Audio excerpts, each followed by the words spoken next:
Hey everyone, Kane here, and in this video we're gonna talk about a dragon for Lich.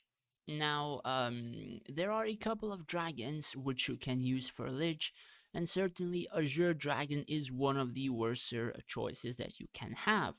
For other races, it's, I suppose, decent. For many others, not really. So, one of the two dragons that you can use is an Onyx dragon, which is, I do believe, in my own opinion, the second best dragon, and the Ruby dragon is the best one. And we're gonna touch on that in just a bit. First, we're gonna start with Onyx. Why is it good? Now, it is a few part thing what makes an Onyx dragon still useful in Lich. One of the things is the corrosive scales. So whenever you level this to 100, this 5% becomes 20%. And basically increasing the damage taken by nearby enemies around the dragon by 20% is actually pretty decent in terms of the current meta, where the dragon is actually frontline and he's not really staying in the back and proccing skills or whatever. He is all the time just walking forward into the front line, proccing Aura Blast, Swell, and something like this. So that is one of the few things that makes an Orange Dragon currently still useful. Then, of course, we have Swell, which will be procced by Aura Blast and reduce, I think it's a 15% magic resistance for the target's hit. And I do believe if you have the Arcane Blessing with some cooldown reductions and Aura Blast level 100 as well, the Aura Blast is gonna proc without your dragon needing to do a basic attack, meaning it's gonna proc Aura Blast after Aura Blast, and it's not going to really do anything other than that, which is pretty fast, and you're gonna reduce a lot of magic resistance regardless. So yeah, and then we have Aura Blast, which I don't yet have. So we're just gonna look into the dragons of my realm.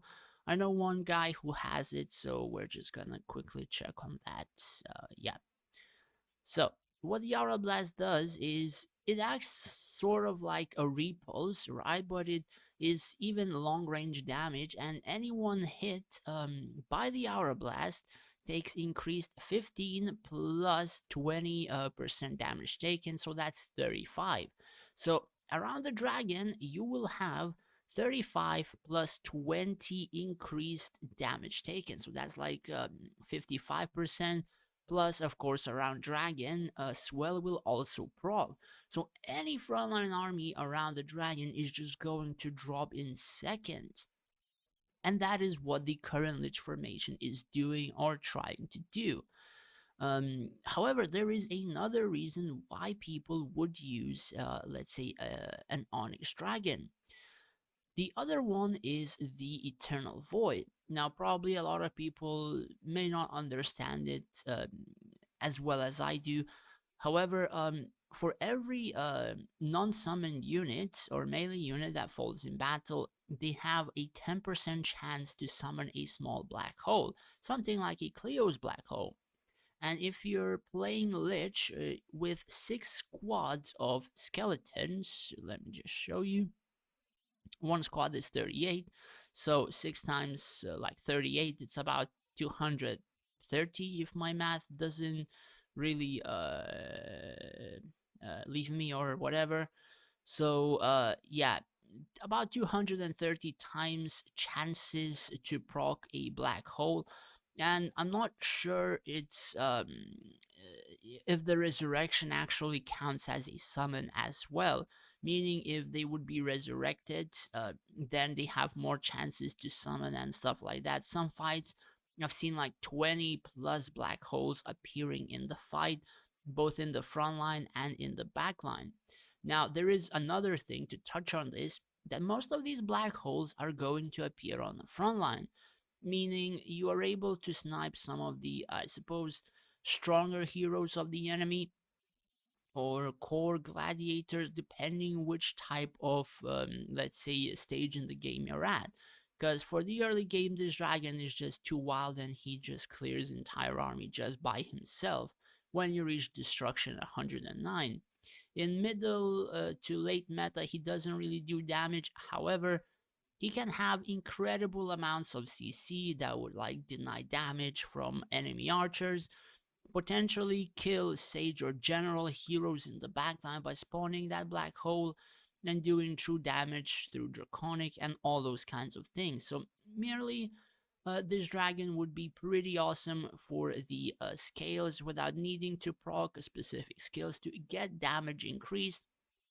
And then of course the chance to summon a black hole for your Lich skeletons dying, meaning if they're trying as fast as possible to clear your stall side, they're going to be delayed by this eternal void as well. So essentially, it's not like a Ruby Dragon where you plow through as quick as possible, so you also like at least buy a few seconds of time before the enemy eventually would clear your stall side and stuff like that.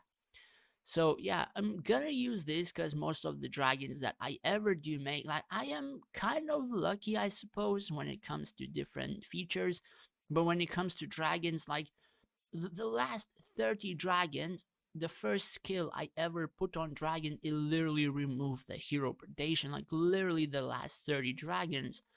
Only 2 dragons out of 30 I was able to do anything like this. And even then, like the second or third skill screwed up the predation. Cause man, like I just have the worst luck possible with the dragons. It's just friggin' insane.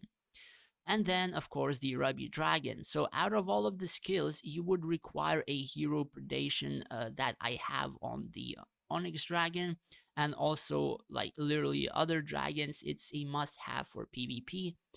And the other skills which make the Ruby Dragon pretty powerful is the Incendiary Scales.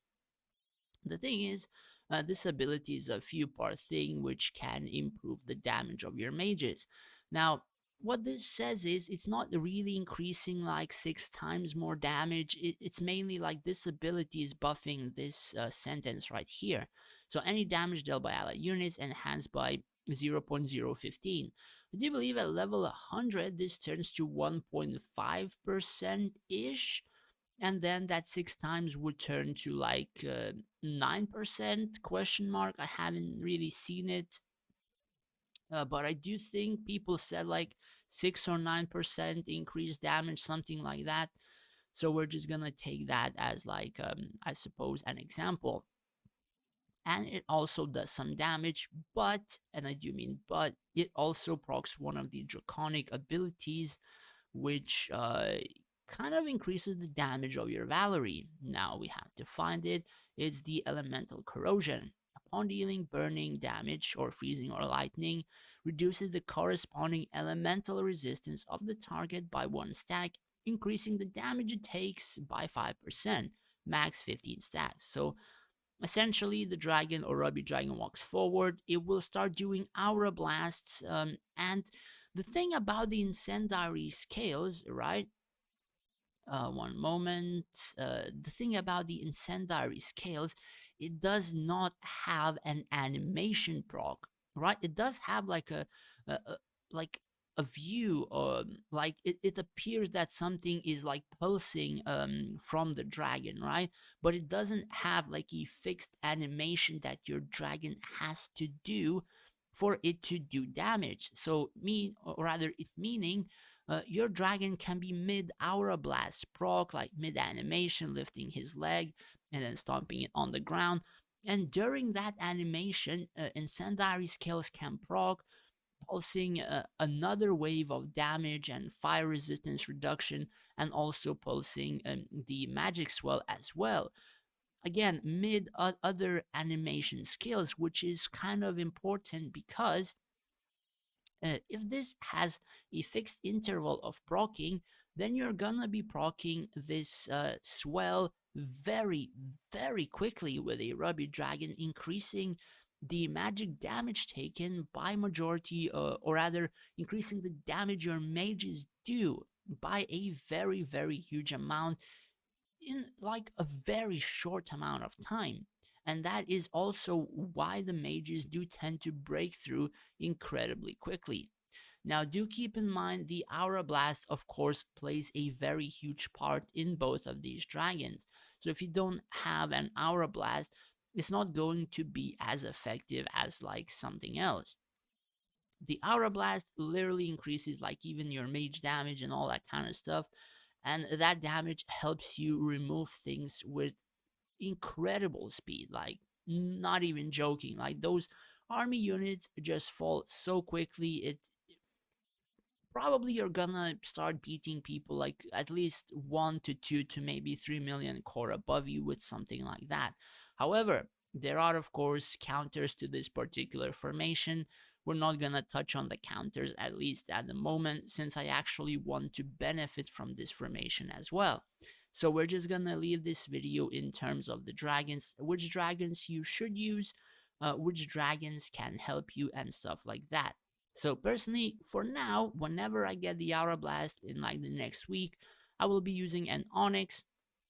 But whenever I do happen to get a Ruby Dragon, at least legendary, I will start using Ruby Dragon instead of an Onyx. Probably we'll see how the Onyx performs. Yeah, and I do believe that is pretty much it for the video.